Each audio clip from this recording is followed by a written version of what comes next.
en realidad todo, como tal, es eso. Se me están olvidando muchas cosas, pero ya a medida que vaya pasando, que vaya recordando y eso, bueno. Ok, ¿alguno más quiere añadir algo con respecto a lo que vimos ayer?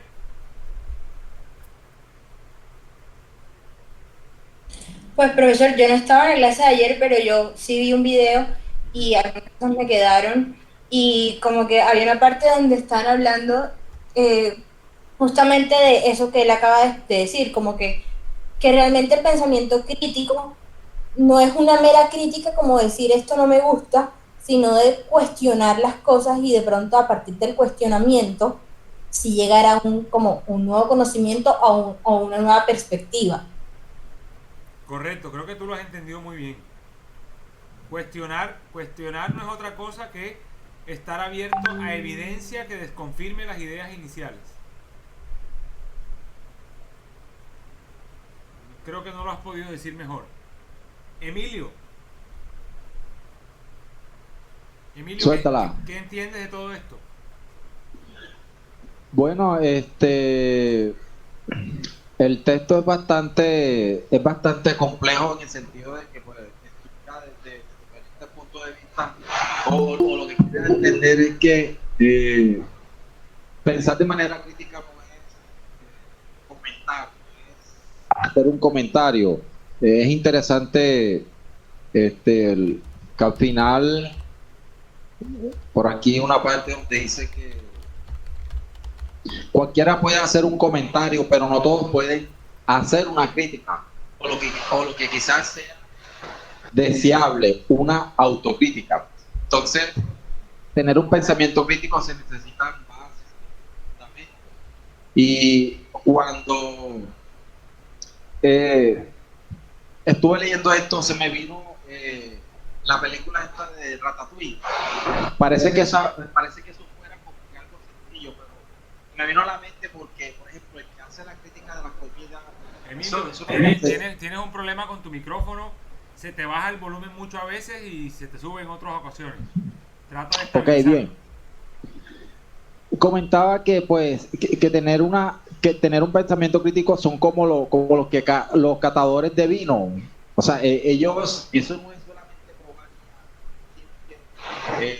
me imagino que tienen que tener años de experiencia para hacer eso y tienen que tener un paladar bastante refinado. No, Emilio, no, definitivamente no se te oye bien. Yo no te escucho. No sé si los demás te escuchen. No, o sea, se le escucha mal, pero yo creo que lo que él trata de dar como, digamos, la metáfora, o bueno, no sé cómo explicarlo, pero como el contraste con la película, es que como que en la película no cualquiera podía criticar la comida, sino alguien que tuviera como el conocimiento sobre la comida. Es lo que creo que intenta decir, porque es que la verdad es que sí porque se le va y se viene. ¿Es cierto eso, Emilio? ¿Eso es lo que quieres decir? Sí, exactamente. O sea, que los catadores de vinos tienen que tener fundamentos para, para llegar a esa profesión. Entonces, para,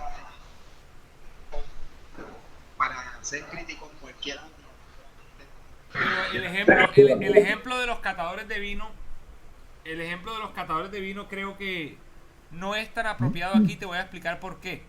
Porque aquí nos atañe más lo que es el pensamiento crítico activo, no el pensamiento crítico pasivo. ¿Cuál es la diferencia? El catador de vino no produce vinos.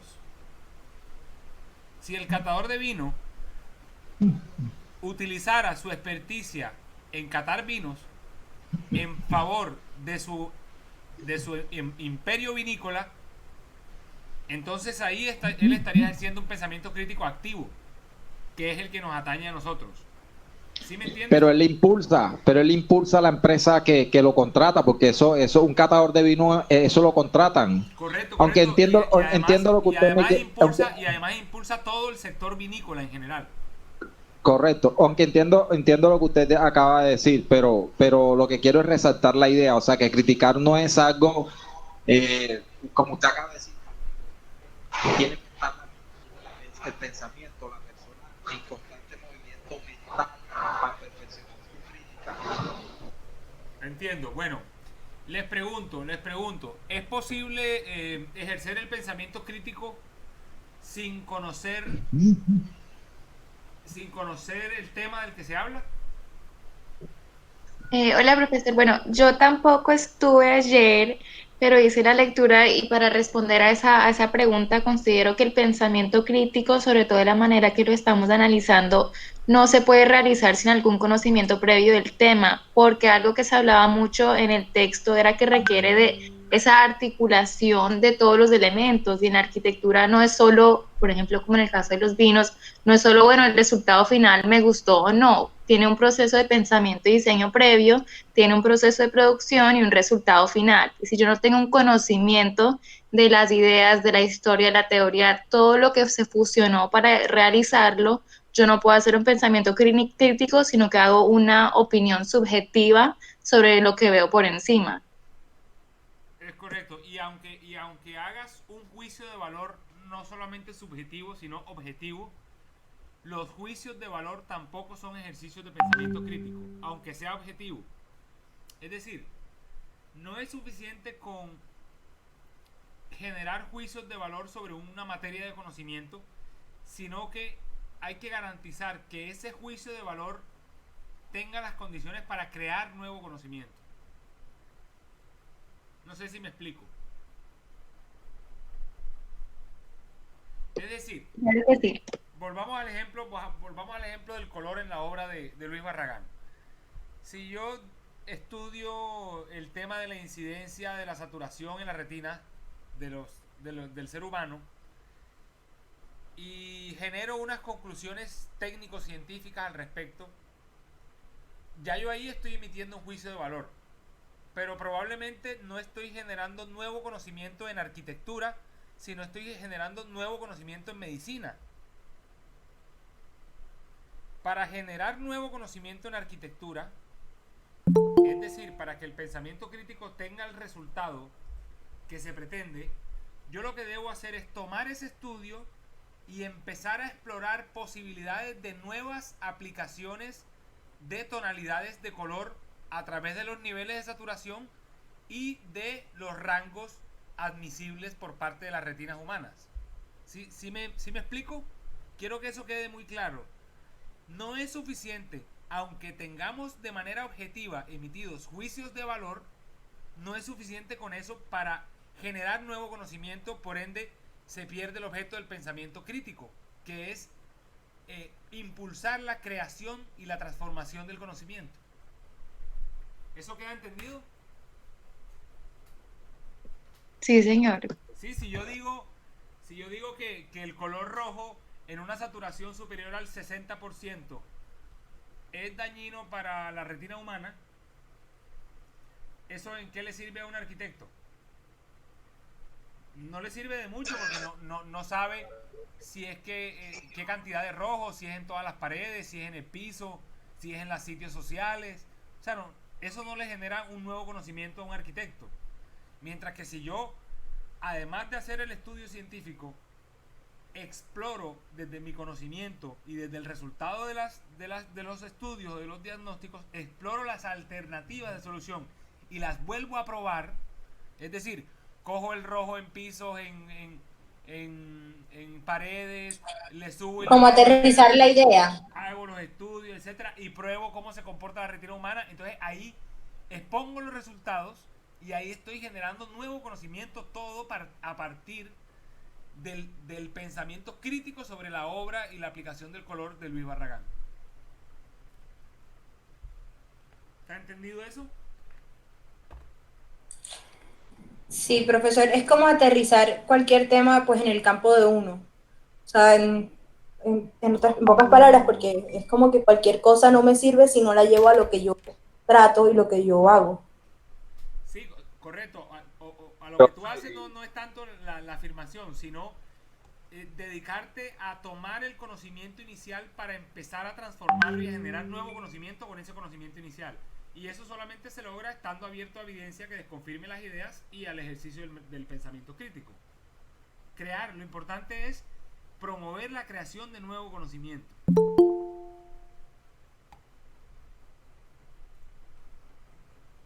¿Sí está entendido eso? Sí, profesor. Ok, Vamos a pasar aquí. Entonces, el pensamiento crítico es para la resolución de problemas. ¿Cuáles son los problemas en la arquitectura sostenible? Prejuicios o críticas, por ejemplo, que es muy cara, que no es una crítica que no aporta conocimiento. No. Déjame y reformulo la pregunta. Ok, ¿Cuáles son los problemas a los que ataca los criterios de sostenibilidad que se deben aplicar en la arquitectura y en el urbanismo? Los criterios de sostenibilidad que se deben aplicar en la arquitectura y el urbanismo van directamente a atacar unos problemas. ¿Cuáles son esos problemas? ok, a reducir el impacto negativo en el ambiente, Correcto. contaminación, entre otros. ¿Qué otros? Enumerémoslos. El gasto excesivo de energía, el gasto excesivo de agua. La ineficiencia energética, la ineficiencia en el uso de los recursos naturales como agua, suelo. ¿Qué más?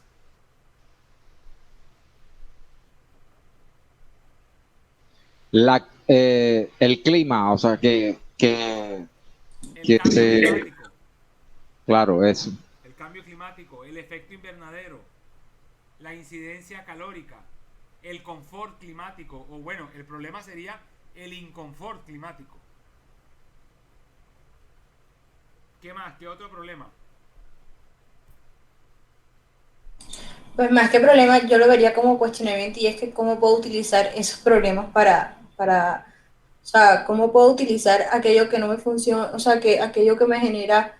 Se supone que la idea es minimizar el daño y el impacto en el medio ambiente haciendo construcciones sostenibles. Entonces, el problema sería más bien cuestionarse cómo utilizar eso que ya tienes para poder reducir ese impacto que haces. No solamente al medio ambiente. No solamente al medio ambiente. Vamos a entrar. Ya veo que algunos pueden tener confusión acerca del concepto de sostenibilidad. Entonces vamos un poquito a indagar en el concepto de sostenibilidad porque veo que puede no tenerlo claro. Vamos a empezar por ahí. ¿Quién se aventura a decirme sin buscar en Google qué es sostenibilidad? Olvídense de la arquitectura. Es ¿Qué es sostenibilidad? que haya un equilibrio entre los diferentes campos, por ejemplo, diferentes pilares como la economía, la educación, cultura, y es que pues que exista ese equilibrio, sí, básicamente eso.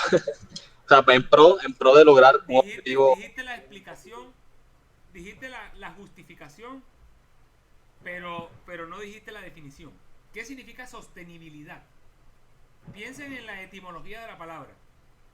Olvídense de Que se sostenga solo. ¿Qué? Yo también lo relaciono con la sustentabilidad que tiene un proyecto hacia futuro y no solo... Vamos más atrás, vamos a Que Que se se sostenga, o sea, que escúchame, vamos a la etimología de la palabra. Vamos a la hermenéutica de la palabra, o sea, al origen de la palabra. Olvídate de proyectos de arquitectura, olvídate de proyectos ambientales, olvídate de todo lo que tenga que ver con proyectos. ¿Qué significa sostenibilidad? Sostenibilidad. Ok, sostenibilidad viene de algo, de la palabra sostenible, y sostenible pues podríamos traducirlo como algo que se mantenga en el tiempo Es correcto, ya pausa, ya, no la caguen más, ya. Páusala ahí. Sostenibilidad es la cualidad de sostenerse en el tiempo. Ya está. No es más. ¿Listo? Entonces ahora, cuando vamos a aplicar criterios de sostenibilidad en los proyectos, distintos tipos de proyectos, arquitectónicos, petroleros, económicos, comerciales, poblacionales, de cualquier tema, lo que queremos es que esa iniciativa, ese proyecto, ese desarrollo se sostenga en el tiempo de forma óptima. Entonces, las variables son básicamente dos: bienestar y tiempo. ¿Sí o qué? O sea, que algo se sostenga bien y que se sostenga por mucho tiempo. ¿Sí o no? Eso está claro, ¿cierto? Ahora, para arquitectura y para urbanismo, hay, digamos, distintas discusiones sobre lo que significa sostenibilidad urbanística o arquitectónica, pero la mayoría de las tendencias teóricas confluyen en un triángulo, digámoslo así, entre tres grandes factores. ¿Cuáles creen ustedes que son? Economía, en la otra. ¿Cuáles creen ustedes que son? Economía, Profesor, qué pena interrumpirlo, pero es que no está grabando la clase, entonces, ajá, usted había dicho que... Yo estoy grabando la clase, claro. Es que acá no me sale como si estuviera grabando. Ah, no, porque yo no la grabo desde Ah, ok, aquí, perfecto. desde Google Meet, sino que yo la grabo desde un programa que tengo que se llama OBS. Porque yo Ok, tengo dos disculpe. pantallas. No, no te preocupes. Entonces, la sostenibilidad es el equilibrio entre tres variables. Juan, me parece que me dijo una, ¿no? Juan fue. sí, ¿Cuál? economía, Vamos a que sea, ponerle, vamos a ponerle, vamos a ponerle desarrollo económico, no vamos a ponerle. también Sí, que sea económico, que sea económico. amigable, que sea, por no decir sostenible, que tenga un bajo impacto ambiental. Vamos a poner factor económico. Estos son factores Ok, económicos. Factor también económico. cultural, o el factor de la educación podría ser también. No. ¿Qué otro? Son tres súper importantes. El de educación está Ecológico. dentro, el de educación está dentro de otro del que hace falta, que es más importante, que engloba eso, engloba educación, cultura, todo eso. Ah, Social. conciencia, ¿Cuál, perdón? sociedad, Social. Social. correcto. O factor de la humano, sí, social o sociológico, sociedad, seres humanos. ¿Y el tercero? Vamos a En ponerle el social. sociológico entraría también que sea, bueno, sí, si entra el factor humano, por ende entra lo que sea amigable con el ambiente y esas cosas, supongo. Medio ambiente. Ok. Medio ambiente o ecología. O naturaleza.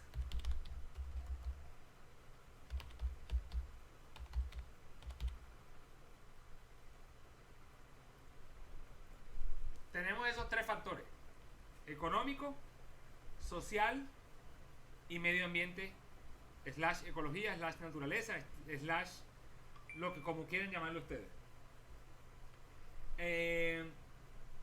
¿Qué pasa con los proyectos de arquitectura y de urbanismo que descuidan uno de estos tres factores? Se van en picada, no funcionan. ¿Qué pasa con esto? Pues no serían sostenibles si no tienen los tres. Correcto, ¿por qué? Porque puede verse afectado el bienestar o puede verse afectado el hecho de que se sostenga el proyecto en el tiempo. Les voy a poner un ejemplo. ¿Esto para qué es? Esto es para quitarles a ustedes, a muchos, y me incluyo yo, antes también tenía el concebido error de pensar que la sostenibilidad atañe exclusivamente a las temáticas ambientales. Hasta que en una clase me explicaron que cada uno de estos tres factores son tan importantes como cualquiera de los otros dos. Es decir, les voy a poner un ejemplo. Si yo soy... Díganme el nombre de una cadena hotelera internacional. Hilton. Hilton. Camerún. Si yo soy el señor padre de Paris Hilton, el señor Antonio Hilton, y yo me voy a República Dominicana con la intención de expandir mi cadena hotelera y montar 6 hoteles en sitios estratégicos. Hablo con el presidente, hablo con el ministro de turismo, le digo, mire señor, yo tengo esta idea, voy a traer economía para el sector local, voy a traer empleo, voy a impulsar el turismo, voy a pagar impuestos. Esto va a ser un gana y gana. Yo me voy a enriquecer, pero ustedes también. ¿Cierto? Entonces el presidente le dice, listo, maravilloso. ¿En qué ciudades? No, en la ciudad A, B, C y D. Bueno, listo. Hable con el alcalde de la ciudad A, de la ciudad B, de la ciudad C, preséntele sus proyectos y empiecen a darle forma. Listo, el tipo va, habla con los alcaldes, mira la norma urbanística, mira la capacidad de pago, mira los índices de turismo, en fin, hace todo su estudio y dice, listo, tengo mi proyecto listo. Y resulta que el proyecto es muy rentable. El proyecto genera mucho empleo, genera bienestar, genera economía, tanto para el hotel y sus directivos, como para la gente por el tema de los empleos, cocineros, vigilantes, aseadores, staff turístico, guías turísticos, personal de limpieza, de mantenimiento, de salvavidas de piscina, en fin, una cantidad de gente que emplean. Entonces el proyecto está cumpliendo con la expectativa social. El proyecto evidentemente es un hit económico, tanto para el hotel, para la empresa hotelera, como para la ciudad, el país y las personas de las poblaciones. Pero resulta que el alcalde de todos los municipios donde van los hoteles les dice, mire, es que usted por cada árbol que me tale me tiene que sembrar 1000. Listo, ok.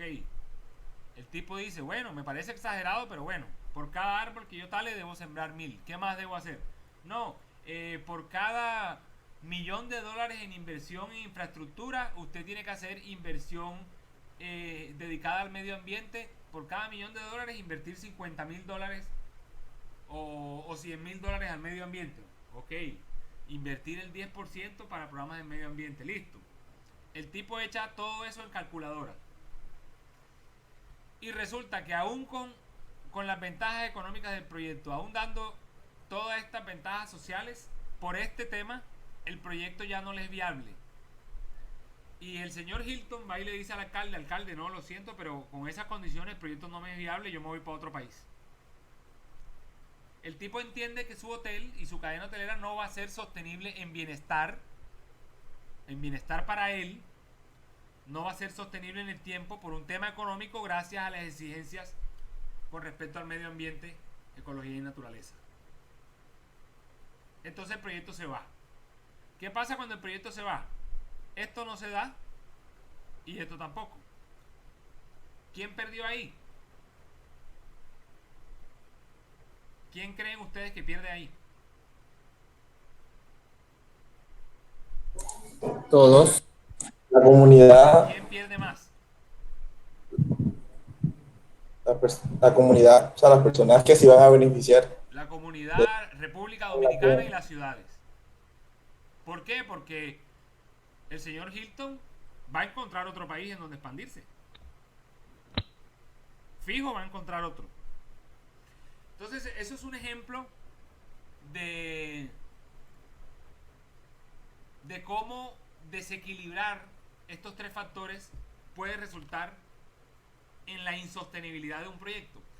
De otro modo, si yo con lógica protejo el medio ambiente y tengo beneficios económicos probados, pero de pronto no le doy empleo a la gente, los atropello, les pago mal, los maltrato como empleados, encima no socializo el proyecto, saco a la gente donde vive, les compro sus lotes a la fuerza, ¿qué va a pasar? Pues que esa gente me va a hacer huelga, me va a hacer parones, me va a bloquear las vías, me va a interponer demandas, acciones populares, en fin, y eso me va a generar costos en abogados, incomodidad para los turistas que llegan, para los clientes, y a la larga eso me va a repercutir en el factor económico y puede ser insostenible también el proyecto, por no atender el factor social. Y bueno, por no atender el factor económico ni se los tengo que explicar. Si el proyecto no es viable económicamente, por mucho que yo tenga la intención de tener sueldos altos, buenos empleados, protección social para todos ellos, buenas capacitaciones, incluir a toda la comunidad, protejo al medio ambiente, siembro todos los árboles, resiembro, riego, recojo agua, la reciclo, hago sistema de riego inteligente, en fin. Pero el proyecto no me da económicamente, pues no va a ser sostenible, entonces no se puede hacer tampoco. Entonces quiero que ese triángulo les quede claro de ahora en adelante cuando vayan a pensar en sostenibilidad. ¿Lo tienen claro hasta ahí? ¿Preguntas?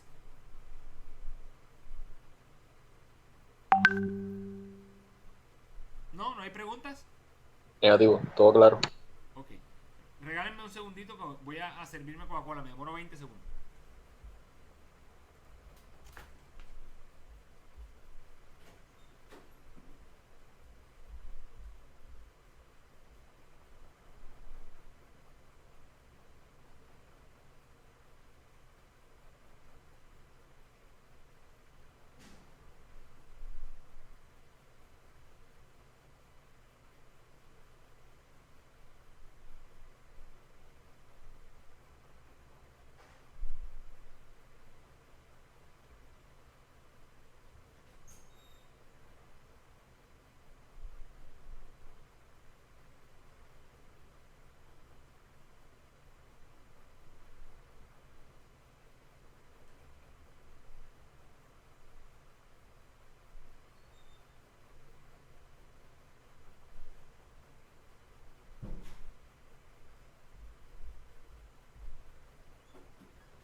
Excúsenme, muchachos, es que cuando hablo tanto se me seca la garganta y me toca estar tomando bebida cada rato, entonces se me acaba rapidísimo. Bueno, entonces esto ya les quedó claro, ¿no? Vamos a seguir. Esto ya lo vimos, vamos por acá. ¿Quién me ayuda a leer aquí? Estos dos puntos. Bueno, ya hablamos de resolución de problemas. Ya dijimos cuáles son los problemas que se resuelven con la aplicación de criterios de sostenibilidad, ¿no? Ya los enumeramos todos, creo que no se nos quedó ninguno. Inconfort climático, resiliencia o falta de resiliencia, inconfort térmico, ineficiencia energética, ineficiencia en el manejo de residuos, alta huella de carbono, Sobrecalentamiento. calentamiento global, en fin, bueno, ya hay mucho, eso ya cuando entremos en materia los vamos a ir viendo uno por uno. Pero quiero que me comenten aquí, que me lean aquí un voluntario acerca de estos dos puntitos.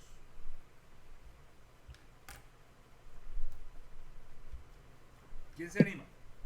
Tiene que ver con, primero, familiaridad con la estructura profunda de un problema. Perdón, Segundo. léete aquí. Primero problema, luego esto y luego estas dos.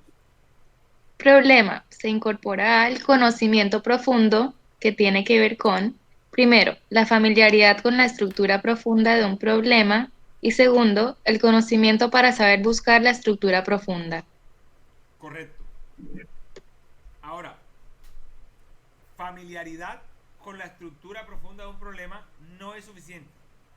Se necesita familiaridad, es decir, conocimiento somero, y se necesita también conocimiento profundo para saber buscar la estructura profunda de un problema.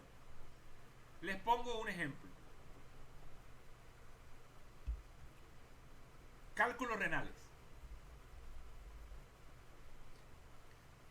Háblenme de la estructura profunda del problema de los cálculos renales.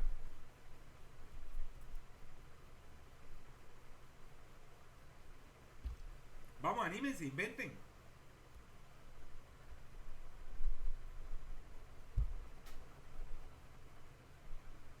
Bueno, inseguridad.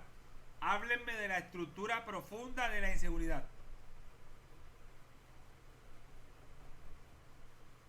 Una persona que no se conoce, por ende no confía en lo que puede hacer, cosas. entendí.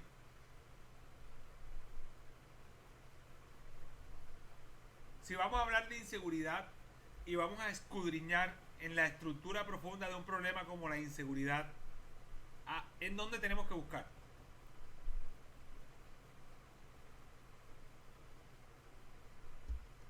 Eh, Pero inseguridad social o inseguridad personal. O sea. No, inseguridad. Exacto. La inseguridad quiere decir la inseguridad ciudadana.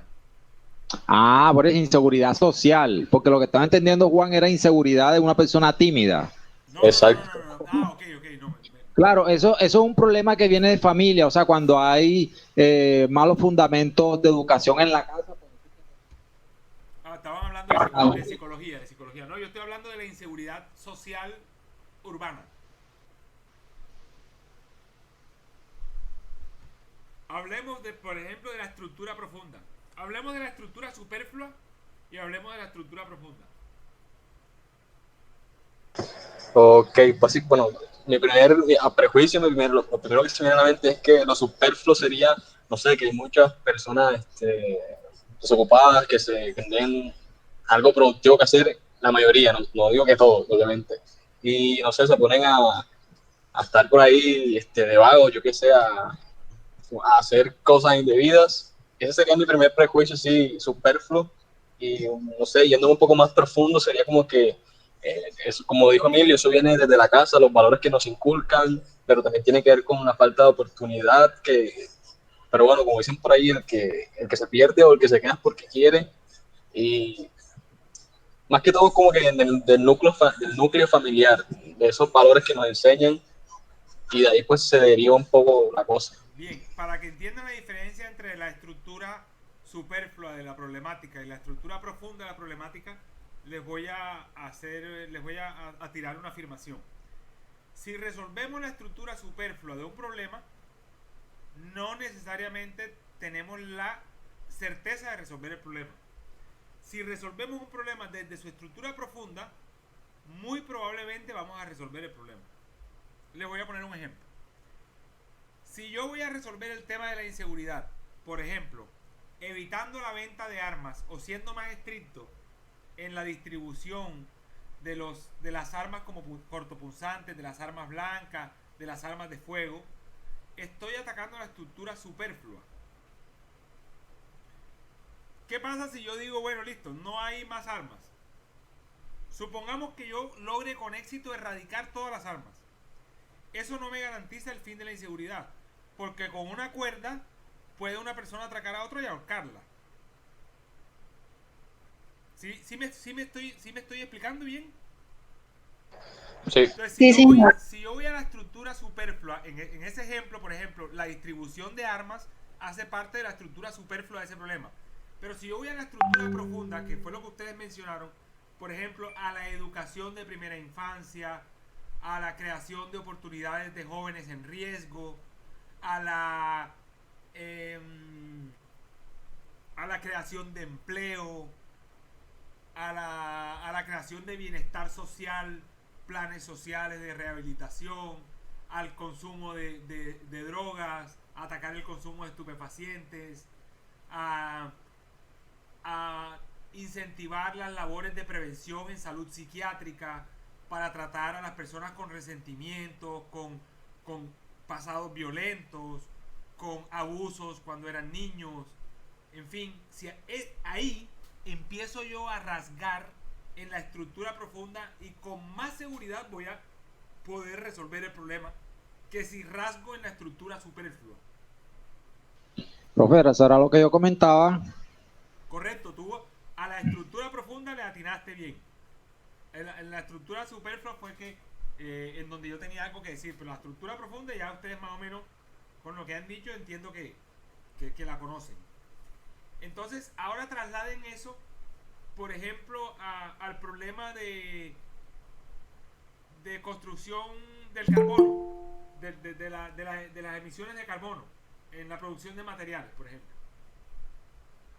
Háblenme de la estructura superflua de eso y de la estructura profunda. La estructura superflua sería, listo, yo voy a tomar una decisión como que suspendan la producción, el modo de producción actual que tienen. Esa sería como que una estructura superflua atacarla. Ajá. Pero una estructura, atacar la estructura, la profunda sería como que, bueno, vamos a coger a los empleados y vamos a reeducarlos, vamos a reinventarnos, a obtener ¿Vamos a nuevos coger a procesos. quién? ¿A los empleados? O sea, yo haciéndome el ejemplo, poniendo un ejemplo como de una empresa. O sea, Como, a los empleados no, al sector de la construcción, digamos.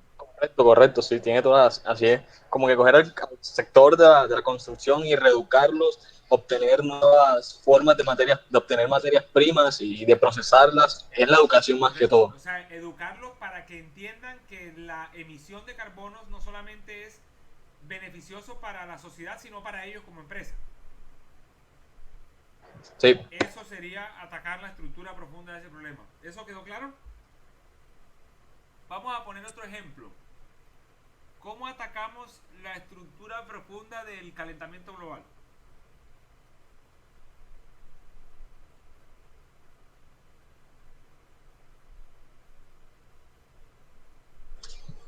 oye, yo creo que todo se ataca en realidad con la educación.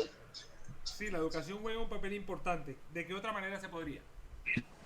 Y bueno, el incentivo no sería superflua o profunda. Por ejemplo, yo les digo como que les voy a dar un incentivo fiscal si ustedes no, yo creo que eso sería como superfluo, ¿no? Sí, esa sería superflua. Okay. Esa sería superflua precisamente porque hay un incentivo de por medio. Entiendo. Profesor, no sé si se podría decir que implementando un reglamento que haya ciertos requerimientos que disminuyan la contaminación y por ende el calentamiento global. Sin embargo, siendo obviamente un problema tan globalizado, no es tan sencillo decir, pongo tal reglamento y listo, todo se resolvió, porque cada sector tiene una manera diferente de implementarlo. De acuerdo, de acuerdo. Y es probable también que echa la regla, echa la trampa. Yo creo que se resume, como decía Juan, en un tema de educación. Si el sector constructivo no está educado para producir con cero emisión de carbono, van a seguir produciendo con cero emisión de carbono, aunque la reglamentación disminuya los niveles, todavía vamos a encontrar niveles altos porque no estamos educados para ello. Pero la educación en cuanto a los beneficios y las ventajas, es ahí donde se ataca la estructura profunda de ese problema. Estoy de acuerdo con ustedes. Profe, pero lo que dijo Juan de la educación, para mí no sería superflua, sería la profunda. Emilio, no te escucho bien. Que lo que decía Juan, que la solución al problema Nada, no se te escucha. Creo que está diciendo que yo dije que la educación es una superflua. Y él dice que una profunda, obviamente, o sea, sí es profunda. La educación es como el quiz de todo en este campo. Lo que estás interpretando que tu compañero dijo que atacar el problema desde el componente educativo era atacarlo de manera superflua. No, que no estoy de acuerdo, que es profunda, que para mí sería profunda. ¿Qué es profunda? Por eso. Porque por ejemplo, La educación. claro, Sí, porque eso fue lo que dijo tu compañero. Por eso sí, entonces creo que usted había dicho que no, que esa era superflua. No, la educación no. Claro, ok, correcto. Porque, por ejemplo, Mauricio Cárdenas Laverde, Repite, por favor. Mauricio Cárdenas Laverde, que está especializado en la construcción con la guadua, aquí no tuvo mucho impacto. No, Emilio, no se te oye. No se te oye.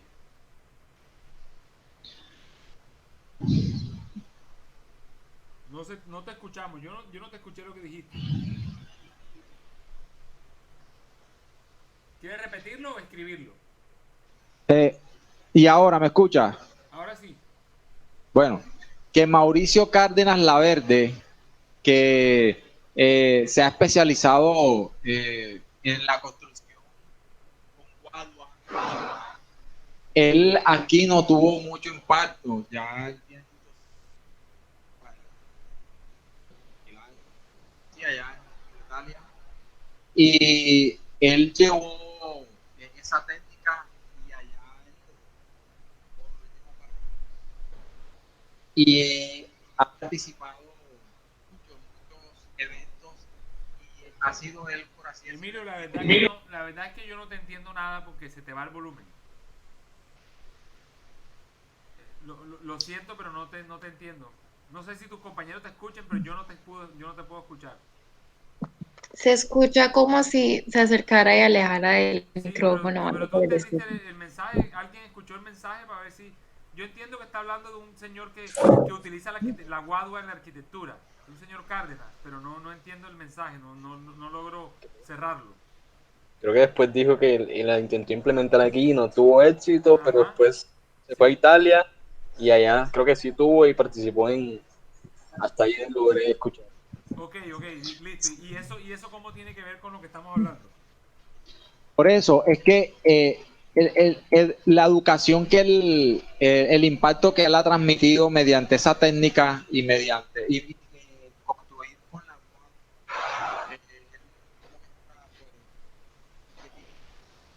entonces de pronto en los Ok. pero después sí. Una cosita que quiero aclarar. En cuanto a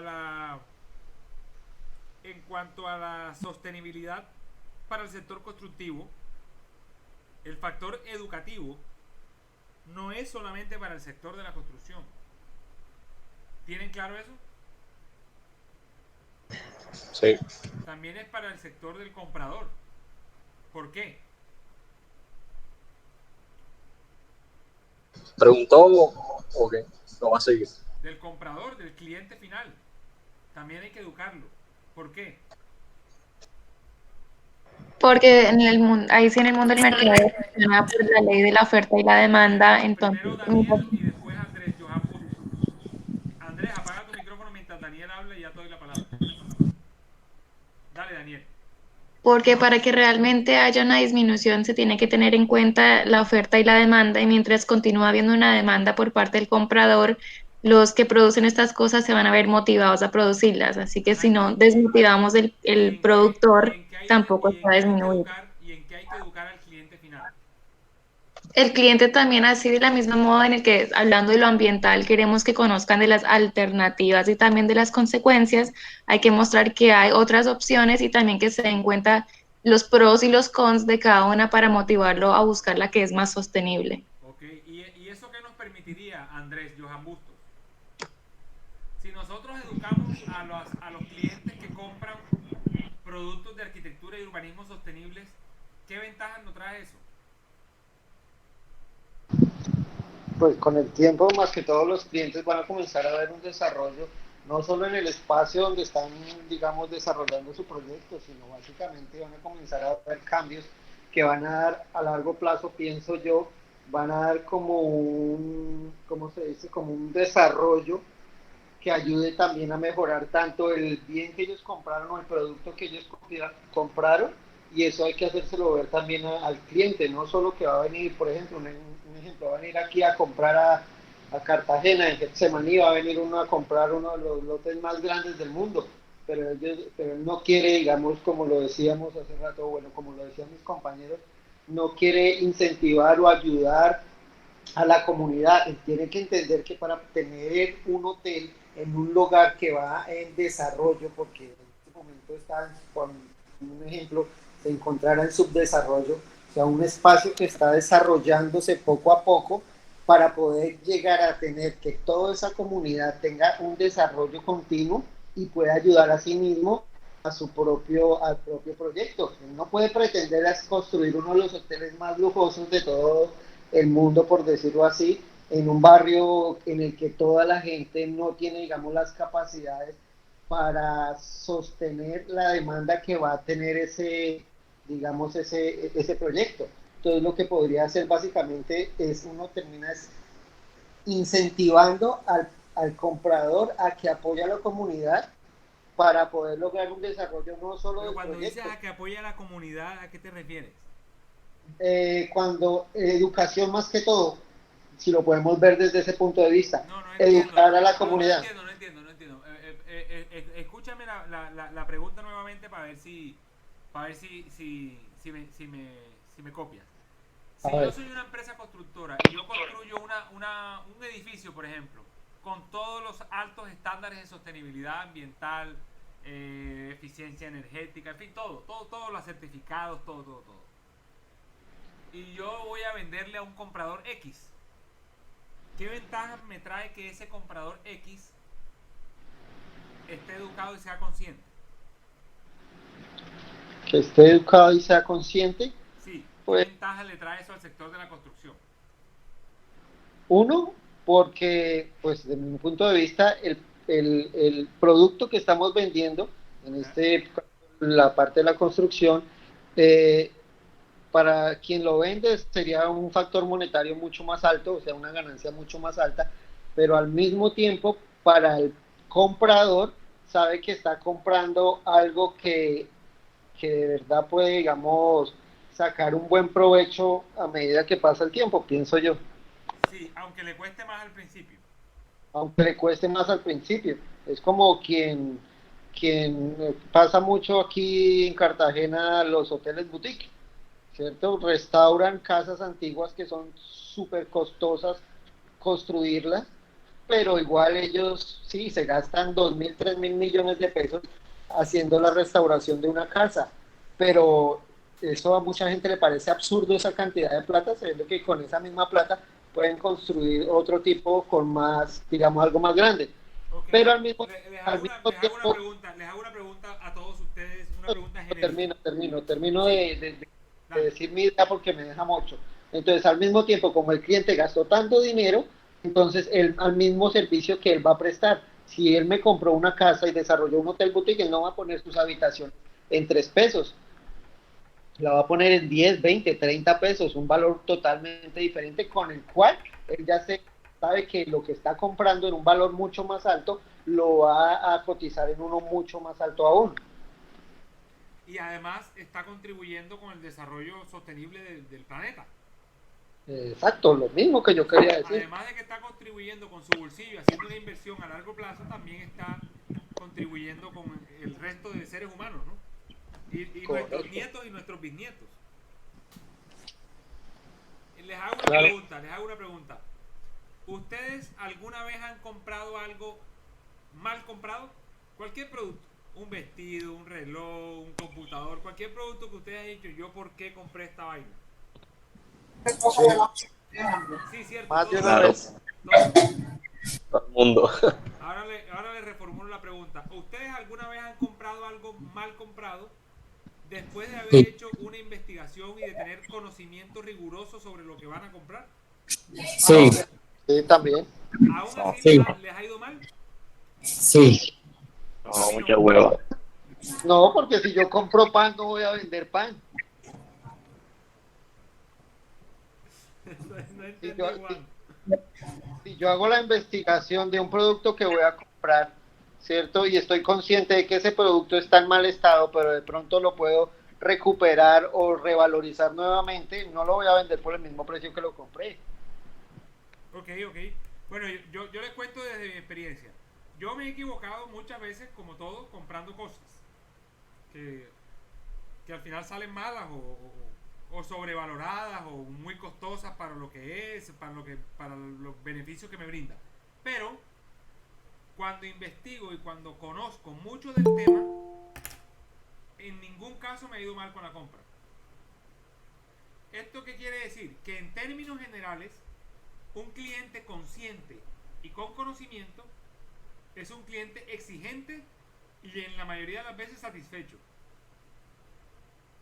Es decir, si tú llegas a una tienda de televisores y tú le dices al señor del televisor, óigame, yo quiero un televisor OLED de 42 pulgadas que tenga TNT, que tenga también sincronización profunda, que tenga 16 líneas horizontales, que tenga una tasa de refresco de hercios de 180, porque es que resulta que de 120 no me sirve porque yo juego videojuegos, y que tenga una relación de aspecto de 19:6, porque es que si no el campo de visión para mí es poco profunda, que no tenga tanto contraste de saturación, por eso prefiero pantallas que sean fabricadas por este otro fabricante que nada más trabaja con Samsung o con LG, entonces prefiero no alejarme de Sony. Entonces, ya es un cliente, ese cliente que va con conocimiento y la persona que lo atiende, que también tiene conocimiento y le dice, eso que usted me está pidiendo nada más lo tengo en un televisor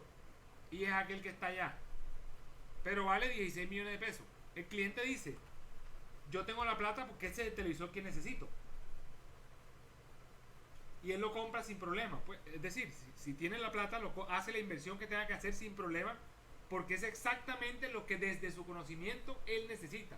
Entonces él se convirtió exigente a través del conocimiento, y generalmente los clientes que son exigentes a través del conocimiento no fallan en las compras.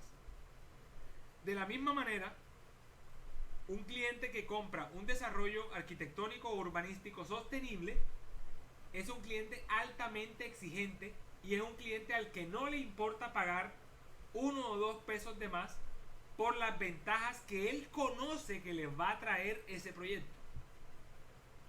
Es un cliente al que no me toca decirle, oiga, mire, es que si yo le instalo paneles solares, usted ahora me va a pagar un 10% más de lo que usted paga en otros apartamentos, pero resulta que usted no va a pagar luz nunca.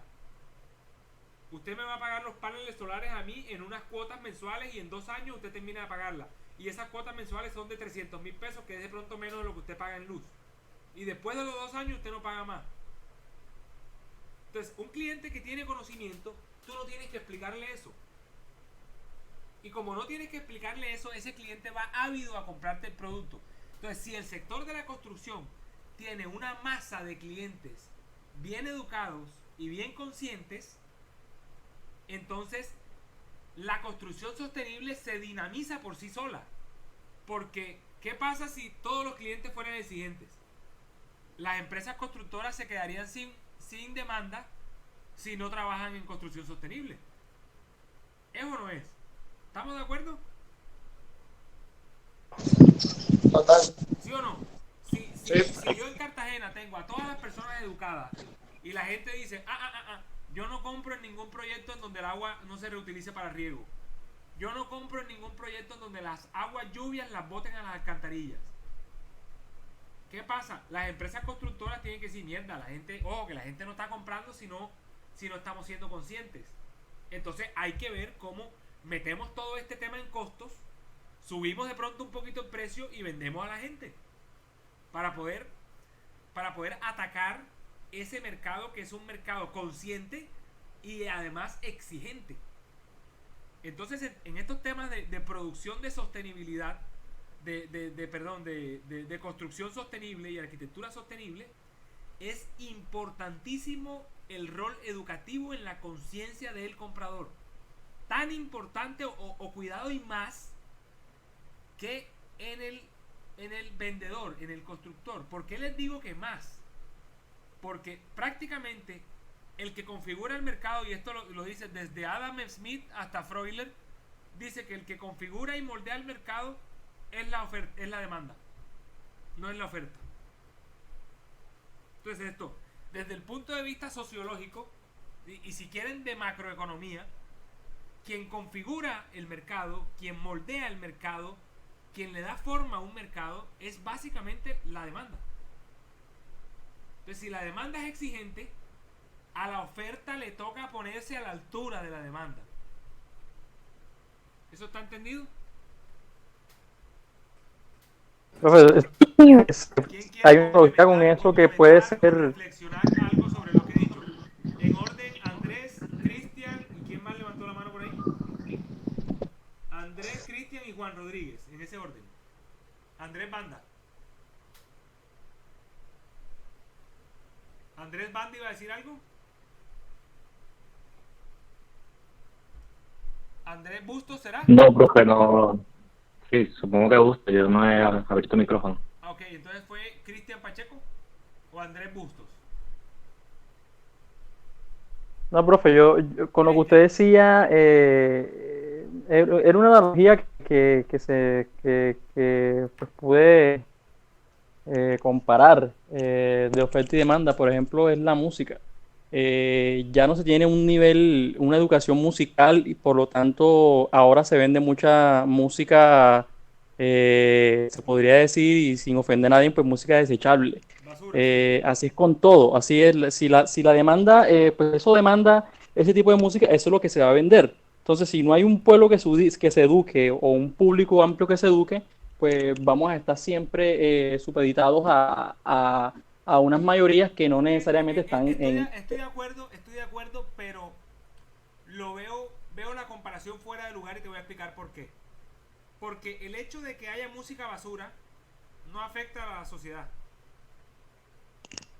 ¿Sí me entiendes lo que te digo? Sí, claro, por eso decía, hacía una comparación capciosa, no era, porque no es lo que nos compete, pero sí. El símil lo entiendo para ejemplificar que una demanda Exacto. exigente provoca una oferta exigente. Sí. En ese caso la música sí. Pero a diferencia de la construcción sostenible, pasa que si no tenemos construcción sostenible el planeta se jode. Mientras que si tenemos música basura, nadie se jode. Simplemente vamos a ir música basura y no nos va a pasar nada. Los que la escuchan. Bueno, puede ser que ciertos géneros con ciertas letras generen violencia y eso puede ser un problema, como por ejemplo el reggaetón, o el trap o el rap, que generalmente tienen letras sexistas, machistas, de desprecio a las mujeres, en fin, pero digamos que esos son problemas colaterales, no son problemas generales de todo el género musical, no son problemas ecuménicos de todo el género musical, son problemas muy puntuales. Pero en términos generales, el hecho de que tengamos música basura no le va a hacer un daño a la humanidad. Más allá de provocar un malestar, no le va a hacer un daño a la humanidad. Sí, creo que no es la mejor. Sí, obvio. No es algo tangible. Pero sí sirve pero para también. la relación entre oferta y demanda, sí sirve. También tiene que ver mucho con cómo la voluntad política también condiciona mucho el bienestar de las personas. El hecho de que se venda más gasolina que una alternativa en un elemento que sirva para impulsar una máquina, también tiene que ver mucho. ¿Tú crees que eso tiene que ver con el gobierno? Tiene que ver, el gobierno va muy ligado a los grandes empresarios, a los monopolios. Eso va muy ligado. Entonces, vamos a saber si es superflua o si es profunda. Y entramos nuevamente a lo que es educación. Dependiendo cómo nosotros eduquemos nuestra sociedad o nos eduquemos a exacto.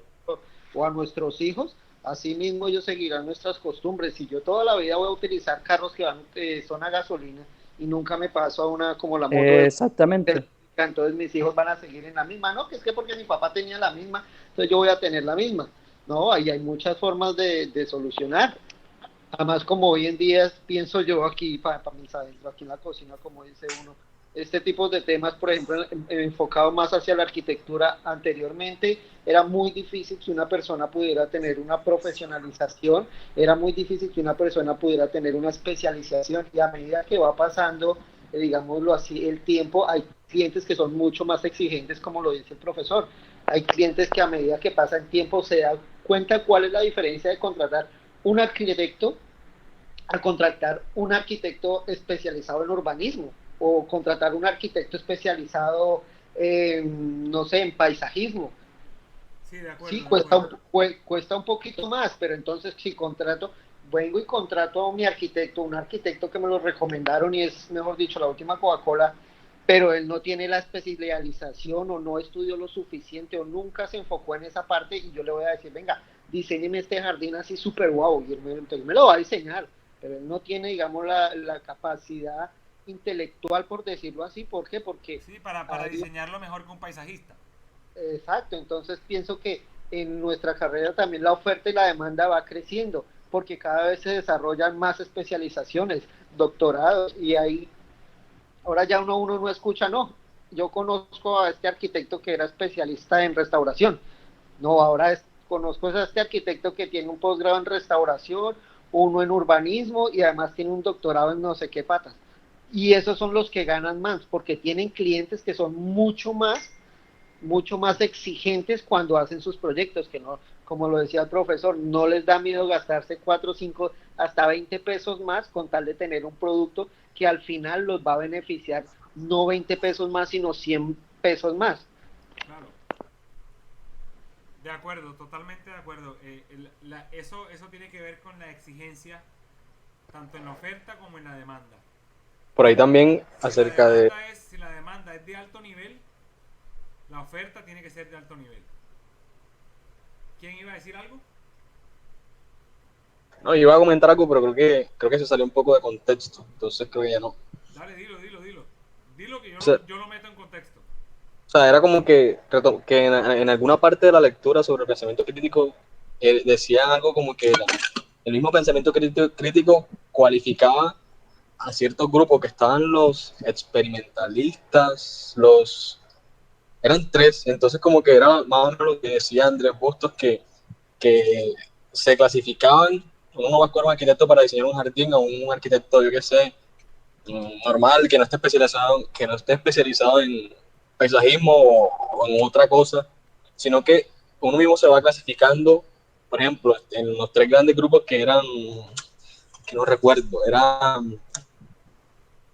yo lo tengo anotado por aquí. Sí, en fin, bueno, cuando encuentre lo vuelvo a retomar. Ahora ya lo encuentro. Ok, ¿alguien más quiere añadir algo? Seguimos.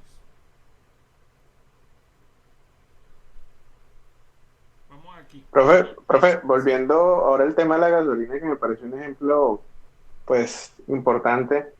Yo estoy muy pendiente del sector automovilístico porque me apasionan los carros, pero acá en Colombia o hay una mínima incursión por autos eléctricos. Actualmente lo que tenemos es un Renault Twizy, que no es un carro casi, no se considera un carro, y algunos carros híbridos, pero son muy pocos. Pero es más, me parece... Una moto con techo. Exactamente.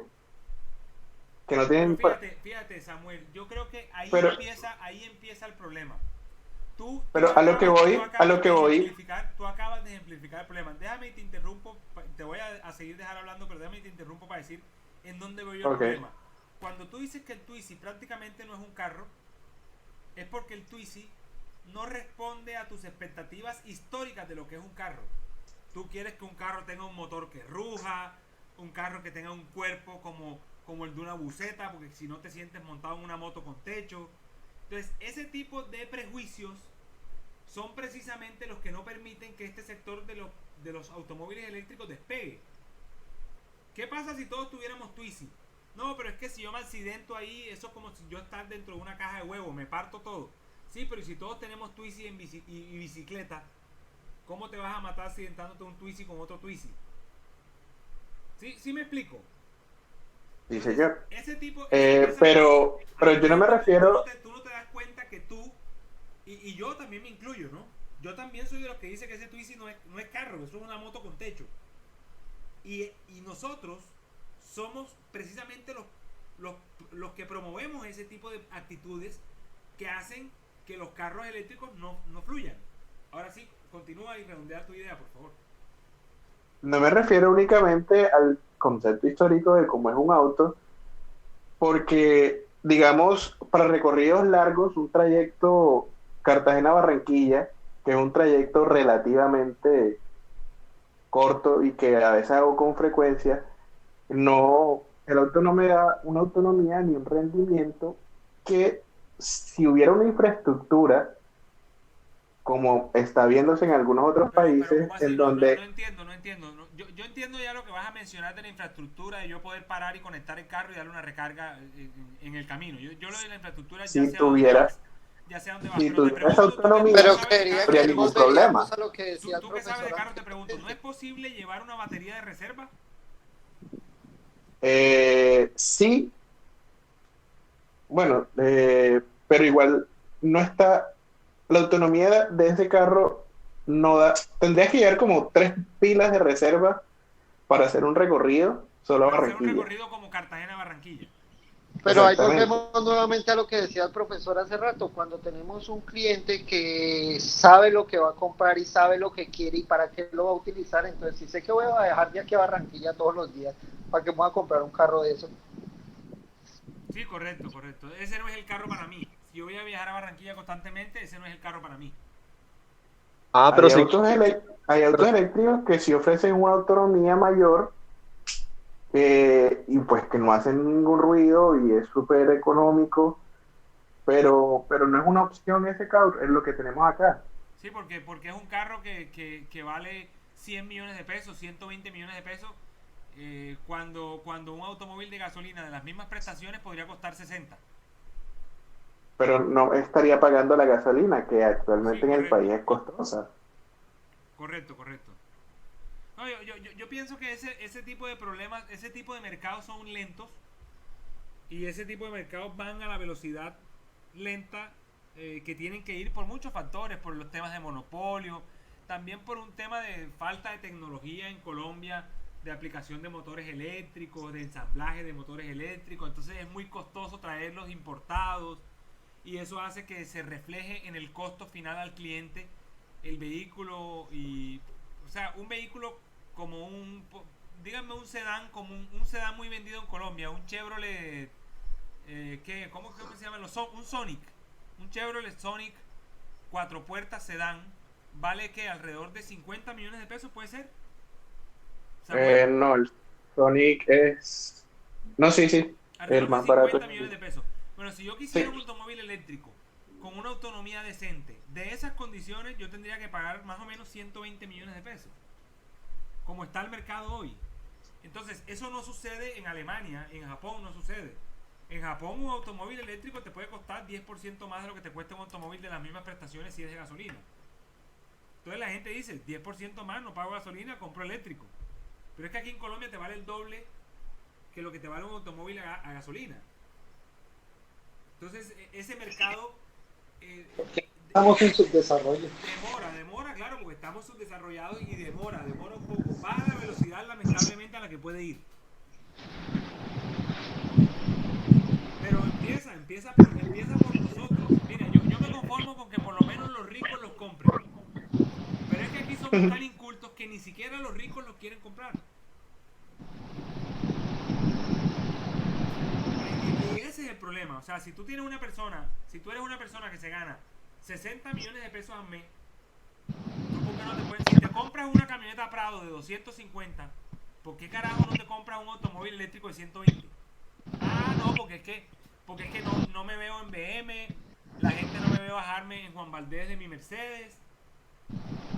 Entonces no me sirve. Esa es la falta de cultura, ¿me entiendes? Ahí es donde tenemos que atacar el problema. Porque si no lo hacemos con plata, ni siquiera teniendo la plata, quiere decir que no estamos convencidos de las ventajas.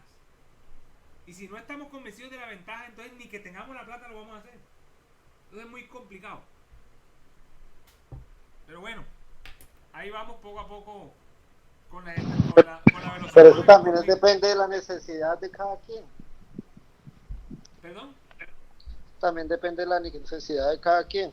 Un ejemplo, yo puedo ganar 5 millones de pesos al mes, pero si no necesito un carro, ¿para qué voy a utilizar un carro? Mejor ando en bicicleta. No, de acuerdo, sí. Sí, depende de la necesidad. Estamos partiendo del supuesto de las personas que necesitan carro. Pero ahora, no todas las personas que tienen carro lo necesitan. Hay muchas personas que tienen carro y casi ni lo usan. Yo, por ejemplo, mi suegra tiene una camioneta allá en Pereira y tiene una camioneta Ford Edge, de esas de las grandes. La compró en el 2014 y creo que esa camioneta tiene 2.500 kilómetros. 3.000 kilómetros tiene. La compró en el 2014. Profesor, yo quiero hacer un aporte. Yo creo que el gobierno influye mucho también porque a incentivar a las personas a usar distintos métodos. Por ejemplo, en Estados Unidos te apoyan con un 10 o un 15% de la cuota inicial para comprar los paneles solares para una casa. Esas son cosas que aquí no hacen y por eso de pronto allá, que no todo el mundo tiene paneles solares en su casa, pero ya ha comenzado a haber gente que lo está implementando. porque, o sea, el gobierno dando un apoyo, pues incentiva a las personas. Yo no estoy de acuerdo con eso, pero bueno, respeto tu opinión. Para mí, papá gobierno no debe meterse en nada de esto. Porque después la gente se acostumbra a que si no te incentivan, entonces no vale la pena. Entonces tiene que papá gobierno meterse la mano en los bolsillos. ¿Cómo? Con los impuestos de nosotros, porque nada es gratis. Entonces, a la larga no es papá gobierno, sino somos nosotros a través del pago de nuestros impuestos. Entonces, prácticamente que es una extorsión para poder empezar a tener conciencia sobre el problema ambiental. Y me parece que la solución no es por ahí. Pero respeto tu opinión, doy mi punto de vista y entiendo quienes no lo compartan. Para mí este es un tema de conciencia social. Ahora, no es fácil tener conciencia social en una comunidad o sociedad no bien educada. No es fácil. Y para tener una sociedad educada, bueno, ahí sí el gobierno tiene que hacer muchos esfuerzos. Porque somos una sociedad pobre. Pero en términos generales, las sociedades que prosperan son aquellas que tienen gobiernos lo más pequeños y lo menos intervencionistas posible. Por ejemplo, ustedes ven los gobiernos de Noruega, de Suecia, de Dinamarca, que dicen ser de izquierda, y resulta que son gobiernos que tienen 1000 empleados en todo el país, mientras que acá tenemos 90.000, 100.000 empleados en un país casi con la misma población que puede tener Suecia o los países nórdicos juntos. Entonces el intervencionismo del Estado es otro tema político del que no vamos a hablar en esta charla, pero yo creo firmemente en que el intervencionismo estatal le hace daño a la evolución natural de la sociedad. La sociedad debe evolucionar, debe emanciparse sin papá Estado. Y debe autorregularse sin papá Estado. Papá Estado debería estar nada más para unas regulaciones macro. Proteger el mercado, evitar los monopolios, evitar que los grandes se coman a los chiquitos, promover que las medianas empresas surjan. O sea, un papá Estado muy poco intervencionista, pero muy regulador. Nos ha hecho mucho daño a la cultura de que el Estado nos tiene que pagar todo, educación, salud, y eso nos ha hecho un poco parásitos, la verdad. No me refiero a Colombia, me refiero a los países en vía de desarrollo, a todos los países a los que llaman del tercer mundo. Pónganse a mirar estadísticamente y se van a dar cuenta que son países con estados muy intervencionistas. Y verán por el contrario que los países con mejor desarrollo son países con estados muy poco intervencionistas, en donde los estados son solamente reguladores. Ustedes, por ejemplo, no ven nunca que en Holanda... Perdón, ustedes, por profesor... ejemplo, déjame termino, Daniel, y ya te doy la palabra. Ustedes, por ejemplo, no ven nunca que en Holanda o en Japón el gobierno se mete la mano al bolsillo para hacer un puente o una vía. No. El gobierno dice, ¿quién la quiere hacer? Y aparece vías y carriles SAS. Y dice, yo. ¿Y cómo la va a pagar? No tengo plata, cobro un peaje a la gente. Listo, hágala. Y vías y carriles SAS, se pone a hacer su vía, paga peaje a todo el mundo y se la cobra. Así hacen en Inglaterra, en Japón, aquí, ¿qué pasa? Aquí hacen eso y entonces quieren cobrar peaje 10 veces. Quieren pagar la obra 10 veces. Precisamente porque el Estado es mal regulador. Pero el Estado no debería ser intervencionista, debería ser propulsor de la iniciativa privada. Daniel, ibas a comentar algo, adelante. Sí, con respecto a su comentario, estoy de acuerdo totalmente con el punto de vista de que el Estado no debe regalar todo y realmente nada es gratis, son los impuestos y al fin y al cabo alguien está pagando por todo lo que el Estado supuestamente regala. Pero en cuanto a la intervención, ahí sí, como usted puso el ejemplo de la educación, sí estoy en desacuerdo en que el Estado no intervenga, porque ahí sí, y el mismo ejemplo que usted pone como positivo en algunos aspectos, la escuela hasta pues el bachillerato, la primaria, por ejemplo, en Estados Unidos, la mejor educación, los colegios que tienen educación avanzada, que prepara para la universidad más alta, en su gran mayoría son escuelas públicas y son totalmente gratis. Entonces, la intervención del Estado, si realmente queremos aportar supuestamente ese fundamento de educación, el Estado sí debe aportar. aportar a que sean empresarios, a que crean negocios que no sirvan, no sirve de nada porque no van a ir a ningún lado si la gente no tiene base. Entonces, en cuanto a la intervención del Estado, al menos en el sector de la educación, que es tanto lo que hemos dicho que es la solución a la mayoría de los problemas, sí considero que la intervención del Estado es vital. Sí, puedo estar de acuerdo contigo ahí, Daniel. Con algunas precisiones que no hacen parte de este foro, pero sí, en términos generales estoy de acuerdo contigo. En la educación sí el Estado es importante que se meta la mano al drill. Estamos de acuerdo. ¿Quién más quiere participar?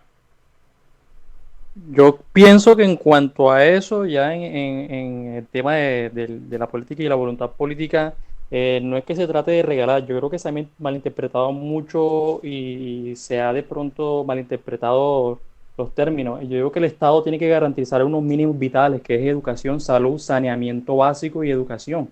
Eso son principios que están hasta en la Constitución. Y lo que pasa es que, a diferencia de los países europeos, un pobre europeo no es igual que un pobre en Colombia, lamentablemente. Estaba viendo un documental donde, que no sé si era en Suecia, un país europeo, le garantizaban un mínimo vital a los pobres y esos barrios pobres pues eran mansiones para lo que es nosotros. Entonces, a veces uno compara cosas pero no vienen al caso, porque son culturas diferentes, son voluntades políticas diferentes, el monopolio allá no es el mismo que acá, los políticos acá apoyan al empresario, pero hay ejemplos grandes de monopolios que llegan aquí y no hay,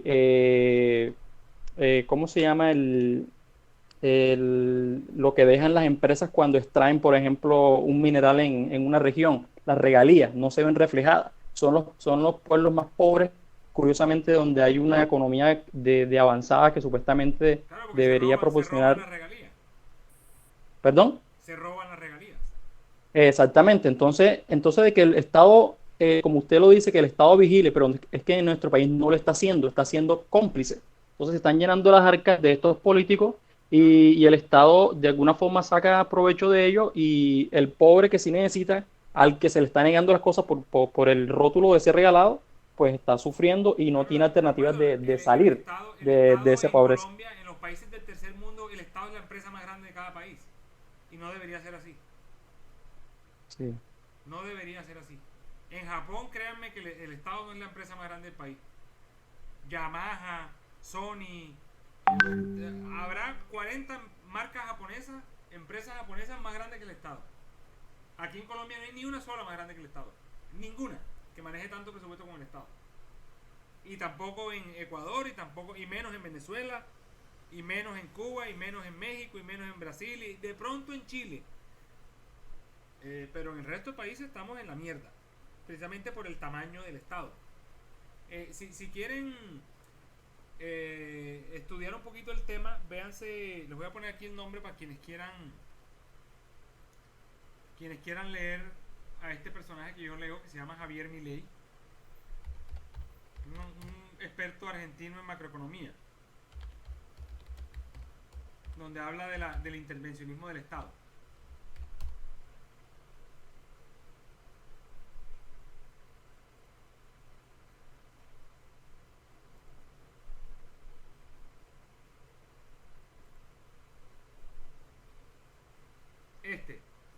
Para romper las cadenas que no nos dejan crecer. Javier Milei y Diego Giacomini. Habla del tamaño del Estado.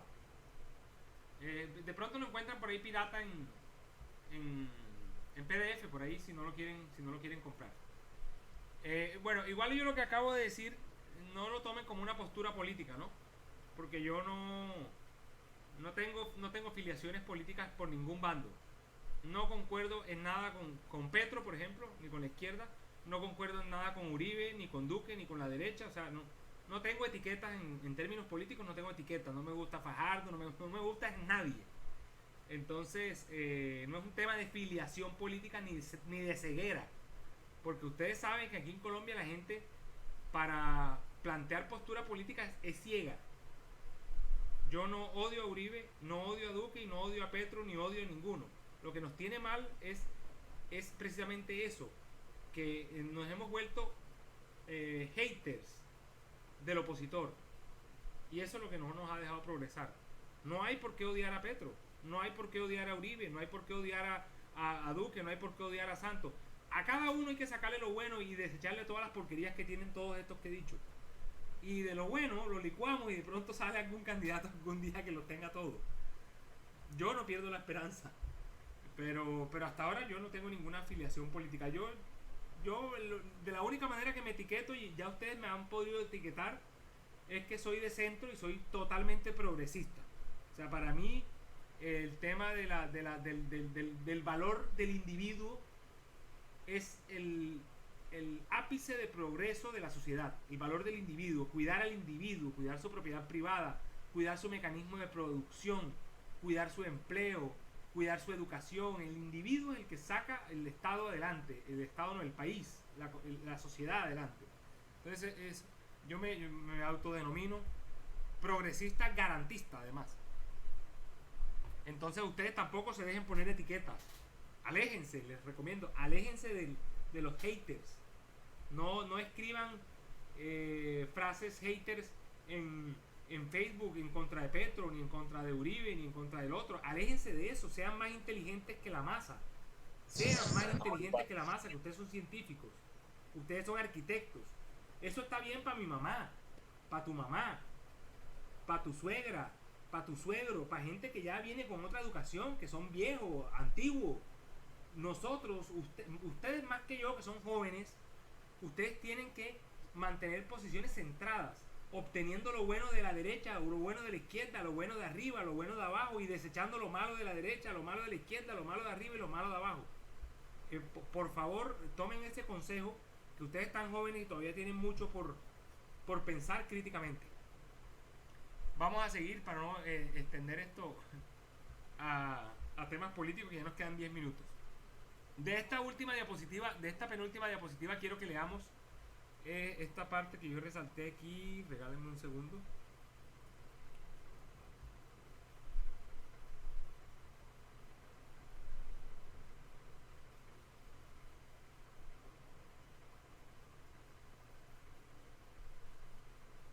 Aquí.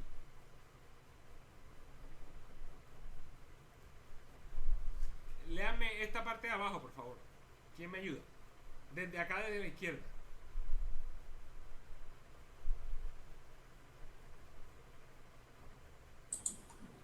Desde el pensamiento crítico. Sí, desde aquí hacia acá, sentido izquierda-derecha, por favor. Ok. El pensamiento científico, al igual que la resolución de problemas, requiere de estrategias metacognitivas, conocimiento científico y práctica. Estas estrategias metacognitivas tienen que ver, o no sé, sí, las metacognitivas son estas, que en ciencias es más fácil identificar pistas para seleccionar cuál estrategia utilizar. Y el conocimiento científico dice, profesor tiene más claro que enseñar sobre esto para pensar científicamente. Sobre este tema, sobre este para pensar científicamente. Y luego está la práctica. Entonces, ¿saben qué significa metacognitivo? Del mesoconocimiento. Quisiera definírselos, pero voy a irme a Wikipedia. Mierda. ¿Qué hice yo aquí? Así. Metacognitivo, copiar.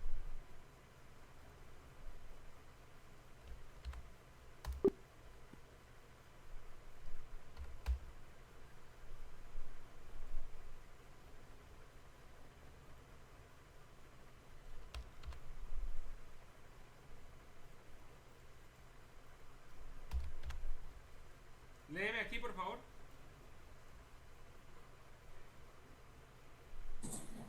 La metacognición es la capacidad de autorregular los procesos de aprendizaje.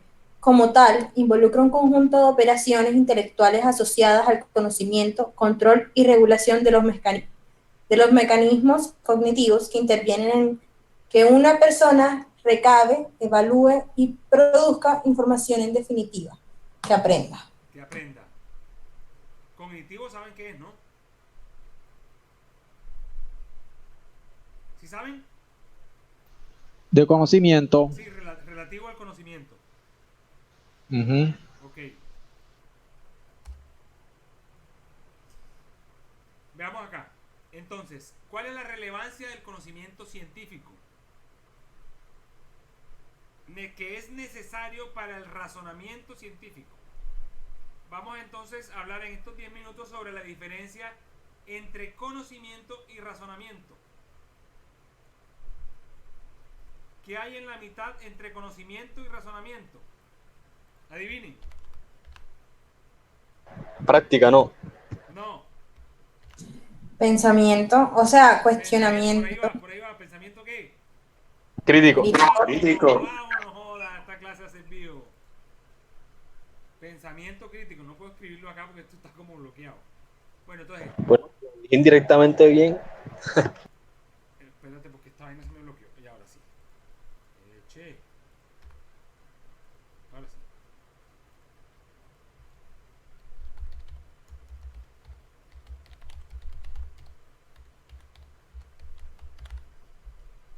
¿Se acuerdan lo que les dije en la primera clase, en la primera hora, pues, en los primeros momentos? ¿Qué teníamos que hacer? Producir nuevo conocimiento. Este conocimiento científico lo podemos definir como un pre. Es decir, yo estudio lo que conozco y lo estudio con el método científico. Lo pienso críticamente y razono utilizando el método científico. Cuando hago razonamiento científico, aquí estoy produciendo un nuevo conocimiento.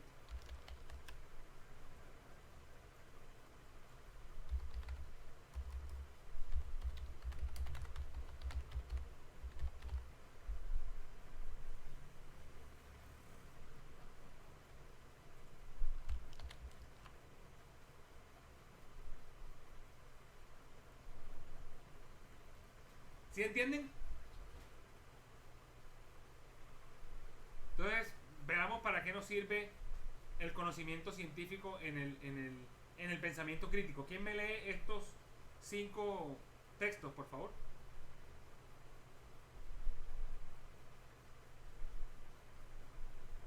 Lady Morales. Controlar. Dale, Daniel, tú, pues. Dale, Daniela, ¿todo bien? Lady está como dormida. No estoy dormida. Bueno. Bueno, Lady, léeme aquí. Lady. Dale. Conocimiento científico. Pensamiento crítico permite controlar variables en un experimento, elaborar correctamente un grupo experimental, manipular diferentes factores simultáneamente, seleccionar hipótesis, testear hipótesis, testear influencia como la persona interpreta los datos en un experimento. ¿Qué quiere decir todo esto? ¿Qué entiendes de todo esto, ladies?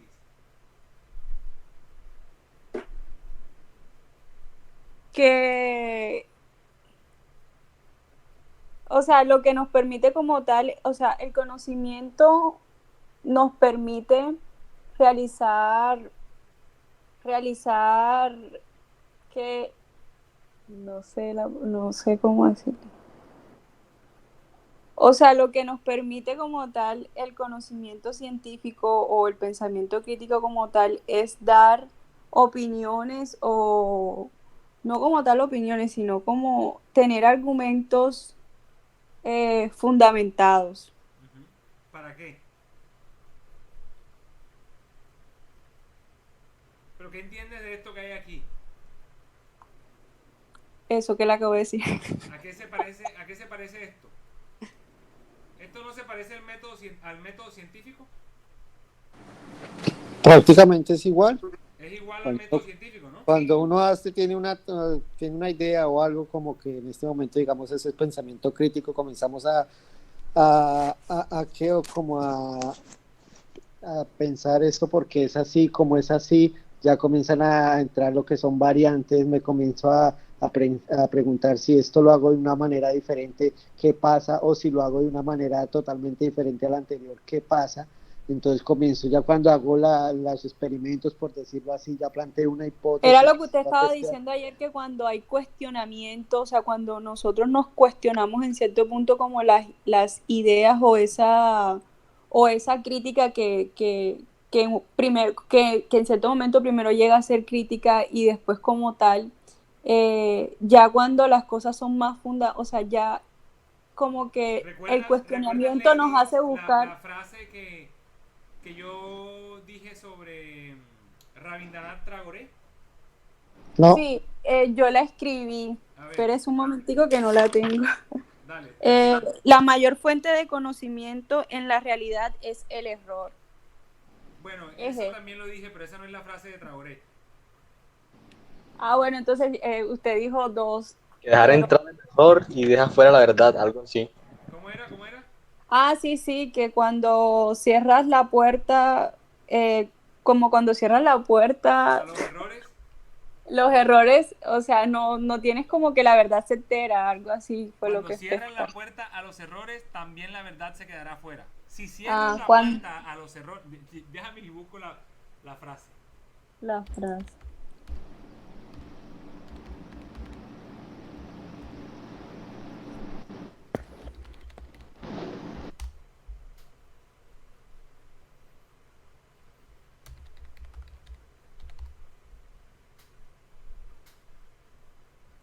Aquí está la frase.